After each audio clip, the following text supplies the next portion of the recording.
American tactic ಏನಾಗಿದೆ ಅಂತ ಹೇಳಿದ್ರೆ ಅದು ಮ್ಯಾಕ್ಸಿಮಮ್ ಪ್ರೆಷರ್ ಅಂದರೆ ಸ್ಯಾಂಕ್ಷನ್ ಒಂದು ಲೈನಿಂದ ಏನಾಗಿದೆ ಅದೀಗ ಒಂಥರ ಎಕನಾಮಿಕ್ ಫ್ಯೂರಿ ಅಂದರೆ ಈ ರೀತಿ ಏನು ಎಕನಾಮಿಕಲಿ ಅವ್ರನ್ನ ವೀಕ್ ಮಾಡ್ತೀವಿ ಅಂತ ಹೇಳ್ಬಿಟ್ಟು ಅವರು ಅನ್ಕೊಂಬಂದ್ಬಿಟ್ಟಿದ್ದಾರೆ.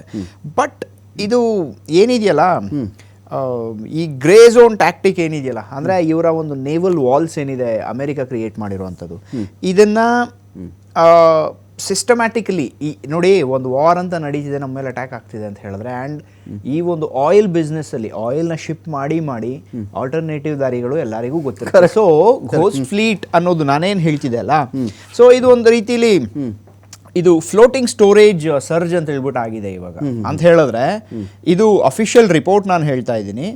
ಇರಾನ್ ಆಲ್ರೆಡಿ ಆಫ್ಲೋಡ್ ಮಾಡಿಬಿಟ್ಟಿದೆ. ಅಂದರೆ ಈ ಟ್ರೆಡಿಷನಲ್ ಪೋರ್ಟ್ ಲೋಡಿಂಗ್ ಏನಿರುತ್ತೆ ಅದು ಬಿಟ್ಟು ಬೇರೆ ರೀತಿ ಏನಿರುತ್ತೆ ಅಂದರೆ ಆಲ್ರೆಡಿ ಅವರು ಬೇರೆ ರೀತಿಯಾದಂತಹ ಒಂದು ಲೋಡಿಂಗ್ಗೆ 9 ಮಿಲಿಯನ್ ಒಂದು ಬ್ಯಾರಲ್ಸ್ ಏನಿದೆಯಲ್ಲ ಆಫ್ ಕ್ರೂಡ್ ಆಯಿಲ್ ಇದನ್ನ ಫ್ಲೋಟಿಂಗ್ ಸ್ಟೋರೇಜಸ್ ಅಂತ ಹೇಳ್ಬಿಟ್ಟು ಕರೀತಾರೆ. ಅಂದರೆ the ones that are already there on the sea, ಸಮುದ್ರದ ಮೇಲೆ ಆಲ್ರೆಡಿ ಇರುವಂಥದ್ದನ್ನ ಅದನ್ನ ಏನು ಮಾಡಿದ್ದಾರೆ ಆ ಸ್ಟೋರೇಜ್ನ ಗಲ್ಫ್ ಆಫ್ ಓಮನ್ ಅಲ್ಲಿ ಏಪ್ರಿಲ್ 13 ಇದು ಬ್ಲಾಕೆಟ್ ಡೆಡ್ ಲೈನ್ ಬಂತಲ್ಲ ಅವ್ರು ಅದನ್ನ ಆಲ್ರೆಡಿ ಬೇರೆ ಕಡೆ ಅವ್ರು ಅದನ್ನ ಅದನ್ನ ಕಳಿಸ್ಬಿಟ್ಟಿದ್ದಾರೆ.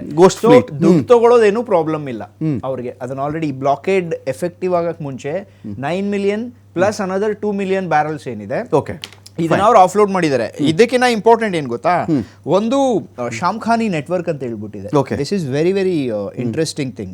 ಇದೇನಂದ್ರೆ ಈ ಅಮೆರಿಕನ್ ಟ್ರೆಜರಿ ಇದು ಒಂದು ಇದನ್ನ ಎಕ್ಸ್ಪೋಸ್ ಮಾಡಿತ್ತು. This is a massive ghost network ಆಯ್ತಾ. ಅಂದ್ರೆ ಈ ಶಾಮ್ಖಾನಿ ಅನ್ನೋದು ಇಟ್ಸ್ ಅ ಫ್ಯಾಮಿಲಿ, ಅವ್ರ ಕೆಲ್ಸಾನೇ ಇದು.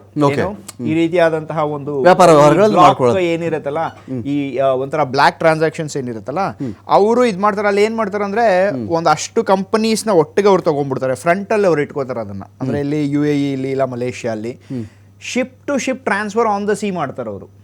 ಈಗ ನಾನು ಯಾವಾಗ್ಲೂ ಇಲ್ಲಿಂದ ಕಳ್ಸಿದೀನಿ, ಲೆಟಸ್ ಇರಾನ್ ಒಂದು ಶಿಪ್ ಅಲ್ಲಿ ಒಂದು 5 ಮಿಲಿಯನ್ ಬ್ಯಾರಲ್ಸ್ ನ ಕಳ್ಸಿದೆ. ಕರೆಕ್ಟ್, ಎಲ್ಲೋ ಇದೆ ಅದು ಸಮುದ್ರದಲ್ಲಿ.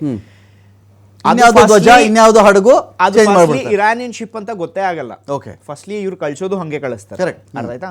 ಅದಾದ್ಮೇಲೆ ನೀವು ಸ್ಯಾಟಲೈಟ್ ಇದು ಏನಿರುತ್ತೆ ನೀವು ಒಂದು ಮಾನಿಟರಿಂಗ್ ಮಾಡಿದ್ರು ಸಹ ನೀವು ಇದನ್ನ ಮಾಡಕ್ಕಲ್ಲ. ಯಾಕಂದ್ರೆ ಟೆಕ್ನಿಕಲಿ ಅವ್ರು GPS ಸ್ಪೂಫಿಂಗ್ ಮಾಡ್ತಾ ಇದಾರೆ ಈಗ.